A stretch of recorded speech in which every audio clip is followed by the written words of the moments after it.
Has it really been 5 years since Splatoon 2 released in the summer of 2017? Well, unfortunately, yes. Splatoon 2 was one of the earliest games released for the Nintendo Switch, with Nintendo turning out a sequel for the Wii U original that could almost immediately reach a much larger and a much more appreciative audience. Alongside Mario Kart 8 Deluxe, Splatoon 2 was one of two tentpole online multiplayer games behind the Switch's early success, supported as it was by the regular trickle of game updates with new weapons, new maps, and a rather large DLC expansion. There were also plenty of Splatfests to quiz the playing audience and get people to dive into these competitive multiplayer weekends. Of course, that steady stream of support eventually slowed to a trickle, but then it stopped with a bang with the final ultimate Splatfest to determine the future of this world. Would it be chaos or order that wins out? We all now know that it was chaos. So, with a new chaotic slant, what does Splatoon 3 have in store? Well, would it really surprise you that much to discover that it's quite a lot like Splatoon 2? Heck, it's a lot like the original Splatoon as well. This is a pretty straight up sequel that takes the same foundations, many of the same fundamentals, and it works to refine them, making various expansions and improvements where they are needed. The heart of the game will always be the competitive multiplayer, but for many of us, the first stop will be the new story mode missions in what they have called Return of the Mammalians. Once again, you'll slip through a manhole cover, or should that be a squid hole, and into another realm, with a slew of short and sweet challenge-like missions to beat. Needless to say that as I did this, there was some rust to shake off while playing a small selection of the single-player missions. Getting used to the abstracted level designs, the want to paint a trail and then switch to squid form and swim through it for speed, riding rails, taking out the quirkily designed enemies that you face, and everything else that this entails. One level had me collecting keys, another was more of a combat run, and I'm sure that this will all be quite familiar to fans of Splatoon. It was in the campaign that I got my first hands-on with the brand new ink bow called the Tri-Stinger. It's a quirky take on the traditional bow and arrow with 3 shots that start pretty well spread and low powered, but tighten up as you charge up for longer. Time it correctly and you can quite precisely hit 3 of the gormless Octotroopers at once through some of the level architecture. If you jump while you're charging it up, then it switches to a vertical shot that is better for pinpoint targeting on a single enemy. Alongside this you have the Splatana wiper, which is pretty similar, going from rapid fire horizontal swipes to a much more targeted vertical slash of ink if you hold and charge it up. They're both fantastic examples of how Splatoon takes familiar feeling weapons and then throws layers of technique and skill on top of otherwise straightforward concepts. Completing the story will set up newcomers very well and give returning players the refresher course that they need before they can step into the multiplayer. It introduces you to those new weapons, refamiliarizes you with the old ones, and it lets you get to grips with the game's default blended motion controls.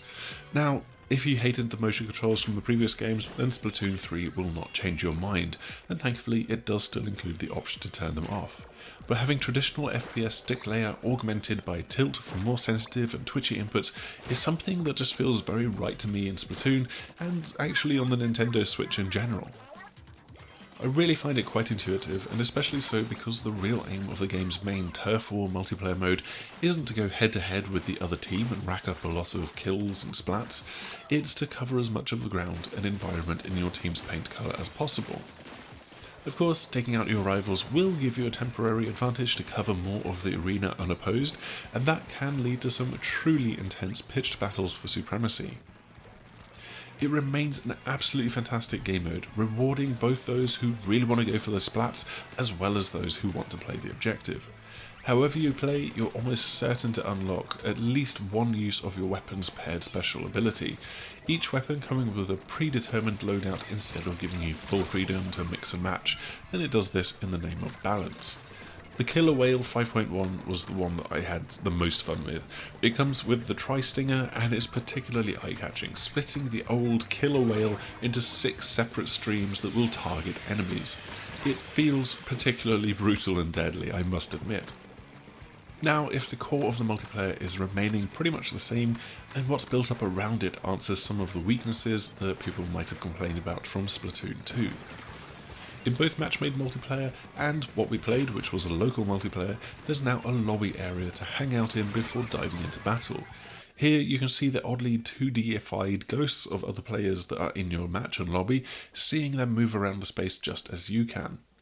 You can swap out your loadout here while you're waiting, and you can then run down into a firing range room to blast away at a handful of targets, quickly checking out and getting used to whatever weapon you're about to be stuck with for the following 3-minute match.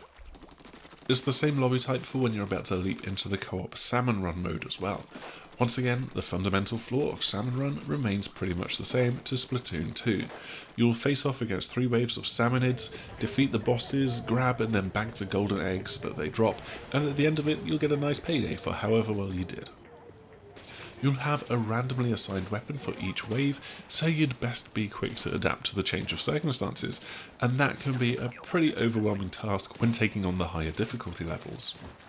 There's a couple of new bosses here, like the fish stick tower that floats in, drops to create a little tower, and then has salmonids sprinkling the area around it until you're able to climb to the top and shoot the salmonid that are flying around. You've also got the slamming lid, which creates a protective barrier to your ink, slamming down if you pass underneath. But the trick is, of course, that you need to do this, because that is how you get it to the ground and open up its weak spot for you. They will be mixed in alongside a whole host of returning bosses, including the Steel Eel, Bin's Lad, and the Steel Umbrella, to use the colloquial names that I tend to use for them. There will also be the huge towering Mega Salmonid bosses, but we didn't get to see those on this occasion. What we did get to see though is by far and away the best new quality of life improvement, and that is the ability to throw your eggs.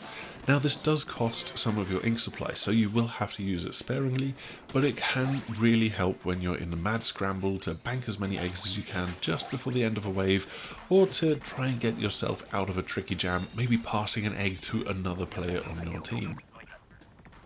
Now, admittedly, I've made this point quite often, but there is a lot that feels familiar about Splatoon 3, but then again, that's part of why I'm looking forward to it so much.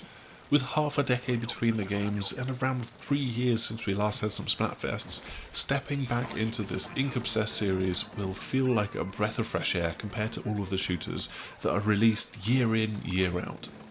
But it's also fair to say that there are new ideas being added into the mix, there's good quality of life improvements, and there's new twists like the 3-way Splatfests to look forward to. Splatoon 3 is out on the 9th of September for Nintendo Switch, and I cannot wait for this date to come. And thankfully, I don't have to wait all of that long, because you've got the Splatfest World Premiere, which is happening this weekend. There's just a 24-hour window, and you can find the details on the6thAxis.com.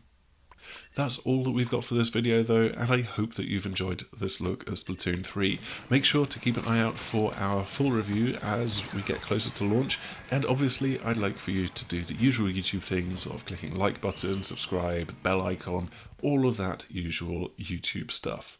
Hopefully we will see you again soon. Goodbye!